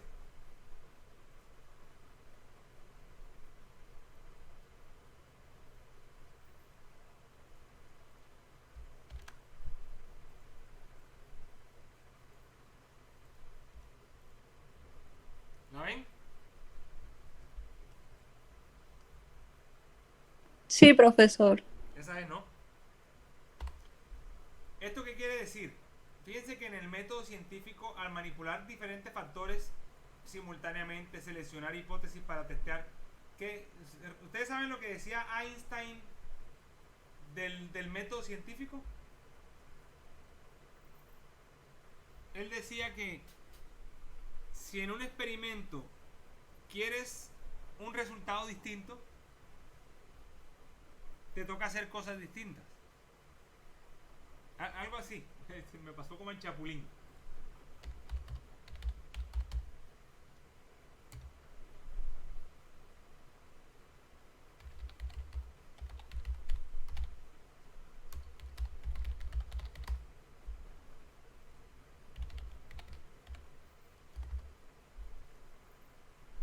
Aquí está.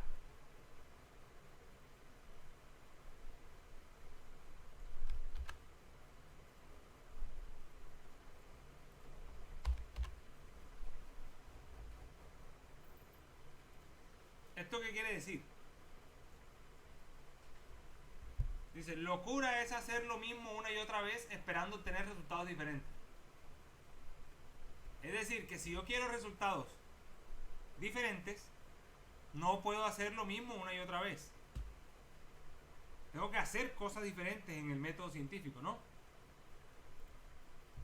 Esto quiere decir que yo debo manipular distintos factores simultáneamente para garantizar poder tener varias hipótesis a seleccionar para poderlas testear.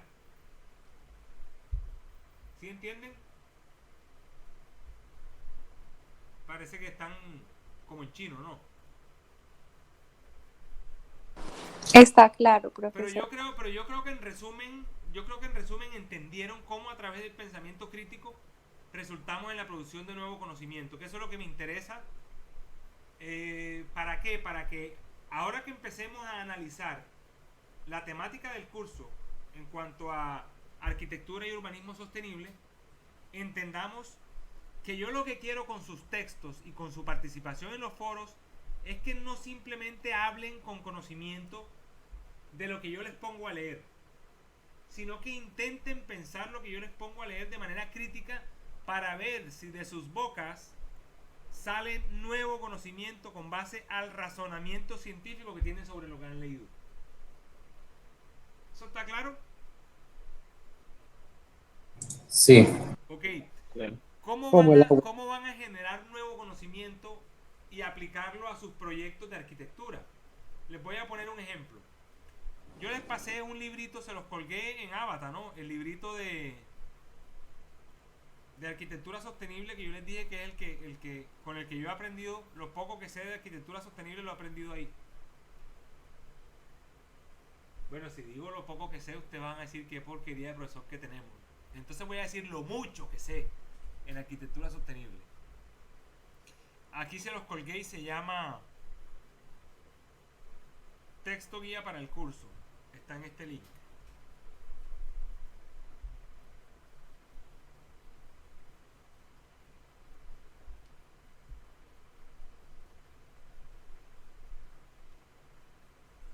Voy a irme, por ejemplo, a los esquemas de vientos, de aplicación de vientos en edificaciones. Para ponerles un sencillo ejemplo.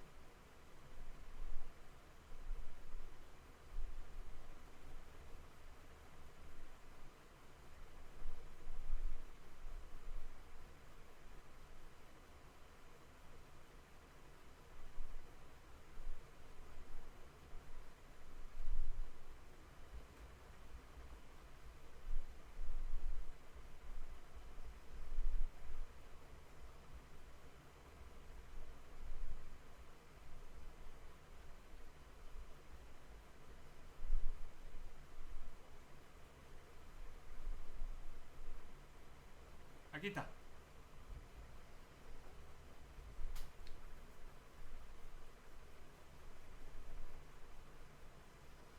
Por ejemplo, el efecto Venturi.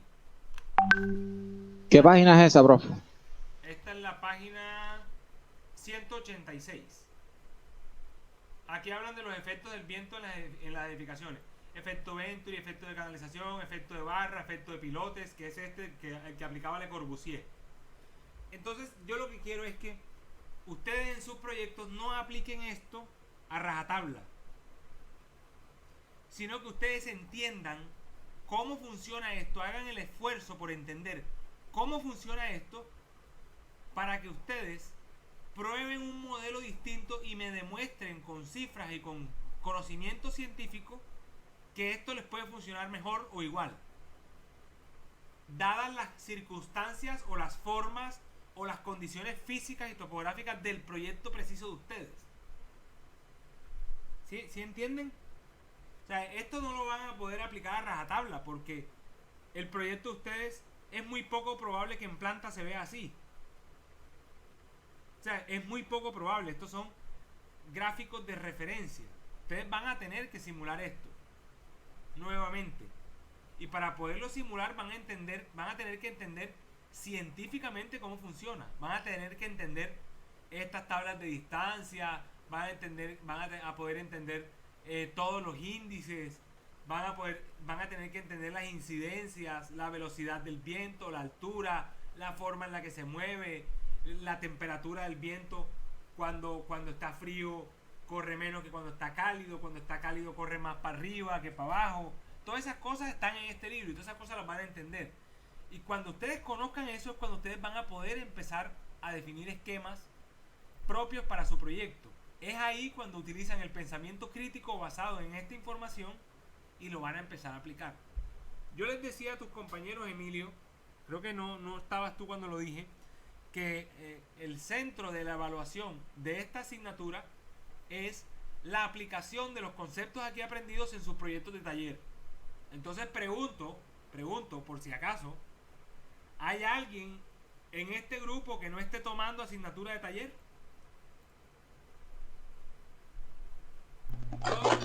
Yo, profe. ¿Quién es yo? Marco Polo. Marco Polo, ¿no estás tomando asignatura de taller? No. Mierda, ahí voy a tener un problema contigo. ¿Cómo haré para evaluarte eso? Ahí lo evaluamos con un proyectico que tengo que hacer. Ah, bueno, entonces coge un proyecto de tu vida real o coge un proyecto de taller antiguo. Cualquiera. No, un diseño que tengo que hacer una casa en Barcelona y me va a ayudar en Terranova y me va a ayudar bastante. En Terranova. Marco Antonio Sí. Polo. En Terranova. Marco Antonio. Terranova. ¿En qué lote? No, estoy esperando que es que el dueño no ha podido venir por el tema de De la de pandemia. la ¿Y pandemia. quién es la casa? ¿Cómo se Sí, llama el cliente? entonces no he podido. ¿Ah? ¿Cómo se llama el cliente, si se puede saber? Es mi cuñado. ¿Cómo se llama? No sabe. Dime el apellido, pues el apellido sin nombre. Sánchez. Sánchez, no, es que yo tengo dos allá pero yo no voy a construir, solamente diseñé. Entonces tú vas a construir o a diseñar. Diseño y construcción, bro. Diseño y construcción. Entonces quería saber si es que por casualidad ibas a construir alguna de las dos que yo diseñé. Entonces ya hubiera sido mucha casualidad. Sí, puede ser utilizar esa para aplicar el conocimiento aquí aprendido. Creo que no hay mejor ejemplo que ese. Sí, claro. Fantástico. Usted sabe que el clima ya es bastante agresivo. Sí, el tema de la vegetación, el tema de la humedad, el tema de la sombra, el tema de los colores en paramentos, en paños grandes de fachadas, en paños laterales. Ahí tienes una cantidad de cosas que hacer para la incidencia lumínica, la resonancia electromagnética también. Es complicado, pero es chévere, es desafiante. Bueno, ahí me ayudaría bastante. Ok. Muchachos, les voy a poner un texto que van a tener que leerse, y para la próxima clase vamos a hablar de ese texto y vamos a hablar de sus proyectos de taller. Que ya me imagino que para la próxima clase ya en sus clases de taller más o menos se vislumbra qué es lo que van a hacer. Entonces, para empezar a orientar las perspectivas de los contenidos de arquitectura sostenible a sus proyectos de taller. Entonces, para la siguiente clase yo les voy a escribir por WhatsApp cuál es el capítulo del libro que les acabo de mencionar que quiero que lean. Y lo vamos a discutir aquí. Y cada uno me va a hacer una breve reseña de su proyecto de taller. Y basado en lo que leyeron me van a decir qué ideas tienen para empezar a aplicar esto que leyeron. Y vamos a empezar a discutir esos temas, ¿les parece? Profesor, dígame. Un comentario. Los que estamos en taller 5 y 6 para la semana entrante, según lo que nos han pedido hasta este punto los profesores, nosotros no tendremos proyecto puntual todavía porque estamos haciendo un análisis general de intervención en Cartagena. Estamos haciendo proyectos puntuales ya en segundo corte. ¿Quién te da taller 5? Es con el profesor Leopoldo, Nicolás y Rechman. Pedro Redman, Leopoldo Villadiego y Nicolás Santa María. 3 profesores. ¿Y por qué 3 profesores? ¿Cuántos alumnos son ustedes? Somos 24 por ahí. Uno es enfocado en taller 6, el otro en taller 5 y Rechman es apoyo técnico. Bueno, entonces contigo lo vamos a empezar a mirar de manera general, pero ya sabes si va a ser un proyecto urbano o un proyecto puntual o no sabes todavía eso. Claro, sí, obviamente se puede aplicar sobre lo general y sí sabemos que va a llegar a ser una intervención urbana, pero también con una finalidad de propuesta puntual. Lo que pasa es que, profesor, no tenemos tampoco como un sitio todavía establecido porque en este momento estamos apenas analizando todo Cartagena. O sea, todavía no tenemos como un sector, nada así, entonces, pues... Ok, perfecto, entiendo. No se preocupen por eso porque igual lo que van a leer lo van a poder aplicar a cualquier proyecto. No importa la estrategia que empecemos a discutir, lo van a poder aplicar sobre cualquiera. Eso ya vamos a tener tiempo para ya aplicarlo en detalle. Entonces, esténse atentos por favor a WhatsApp, porque por WhatsApp voy a publicar el capítulo que se van a leer para el libro. Recuerden que el libro lo tienen como recurso en Avatar, ¿no? La clase de hoy, toda la clase de hoy quedó grabada y ya mismo la voy a subir por YouTube. Y también en Avatar voy a poner el enlace. Ustedes saben que subiendo YouTube una clase de... ¿Cuánto tiempo llevamos? Creo que llevamos 1 hora 44 minutos de grabación. Esa clase va a demorar por ahí como 3 horas o 2 horas subiéndose a YouTube. Entonces ya sabrán que no la van a tener esta noche, sino ya mañana en la mañana la tienen disponible. Durante todo el semestre van a estar esas clases grabadas disponibles.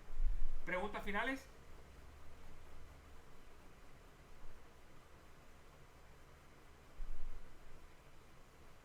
¿Ninguna? Nada. Negativo. Bueno, que tengan buena noche, muchachos. Nos vemos entonces el miércoles, ¿no? Perdón, el martes. Miércoles.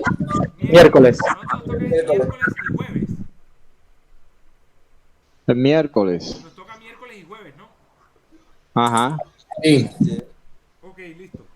Entonces van a tener de aquí al miércoles para leer. Entonces les voy a poner varios capitulitos para que lean bastante, porque tienen bastantes días. Chao. Que les vaya bien. Listo, profe, igual. Chao. ¿Cuál?